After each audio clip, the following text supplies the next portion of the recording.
Écoute, aujourd'hui, nombreux sont les gens qui ignorent le véritable sens du baptême, qui est une recommandation irréfutable de Jésus lorsqu'il affirme dans Matthieu 28, versets 19 à 20, « Allez, faites de toutes les nations des disciples, les baptisant au nom du Père, du Fils et du Saint-Esprit, et enseignez-leur à observer tout ce que je vous ai prescrit. Et voici, je suis avec vous tous les jours jusqu'à la fin du monde. » À travers ce passage, nous comprenons que l'objectif premier est que nous soyons tous des disciples. Pourquoi? Parce que le but n'est pas de convertir, mais de former des disciples.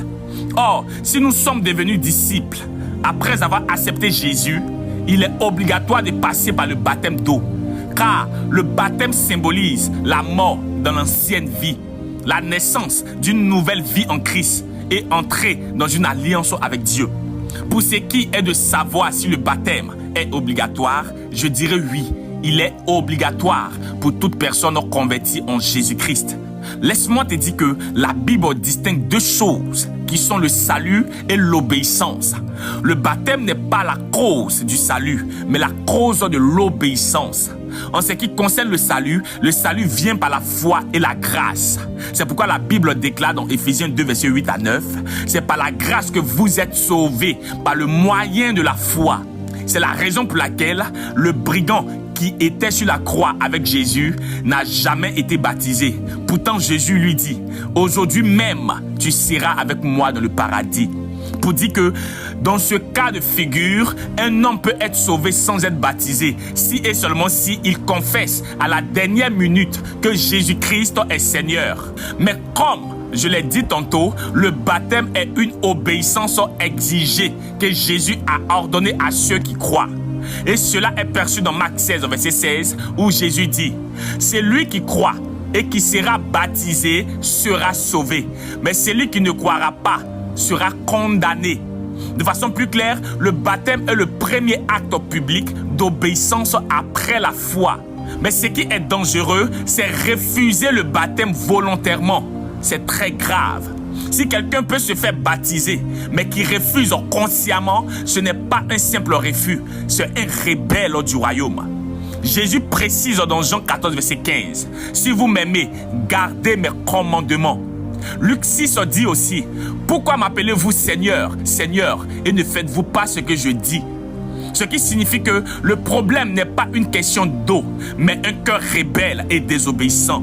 Ce que beaucoup de croyants ignorent est que le baptême est semblable à un passeport qui atteste la légitimité ou l'autorisation de franchir une terre étrangère d'un pays à un autre.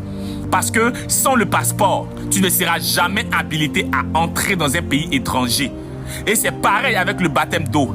Il atteste ton identification à la mort et la résurrection de Christ. Il atteste ton alliance avec Dieu. Il atteste ta séparation avec ton ancienne vie et ta vieille nature. Il atteste ta légitimité d'entrer dans le corps de Christ et dans le paradis. Dans le monde spirituel, le baptême d'eau désigne la repentance, la purification extérieure et intérieure et un changement de direction. C'est pourquoi Jean-Baptiste sur ses vies dit, « Moi, je vous baptise d'eau pour vous emmener à la repentance. Mais celui qui vient après moi est plus puissant que moi. Je ne suis pas digne de porter ses souliers. Lui, il vous baptisera du Saint-Esprit et de feu. » Pourquoi cette combinaison d'eau, d'esprit et de feu? Parce que l'eau prépare, l'esprit transforme et le feu purifie. Une personne qui veut sincèrement se baptiser doit d'abord se repentir. Parce que la repentance doit venir avant le baptême. La repentance, c'est un changement de cœur, un abandon du péché, un retour vers Dieu. Tandis que le baptême est une attestation publique, une alliance et une obéissance. La Bible déclare que « Repentez-vous et que chacun de vous soit baptisé au nom de Jésus-Christ. » Pour dire qu'on ne se répand pas parce qu'on s'est baptisé. On se fait baptiser parce qu'on s'est repentir. J'aimerais apporter une dernière précision. Que tu sois baptisé au nom de Jésus ou au nom du Père, du Fils et du Saint-Esprit, ça ne cause pas de problème. C'est la même chose. Alors ne garde pas ce message pour toi seul. Partage avec une âme et sois béni.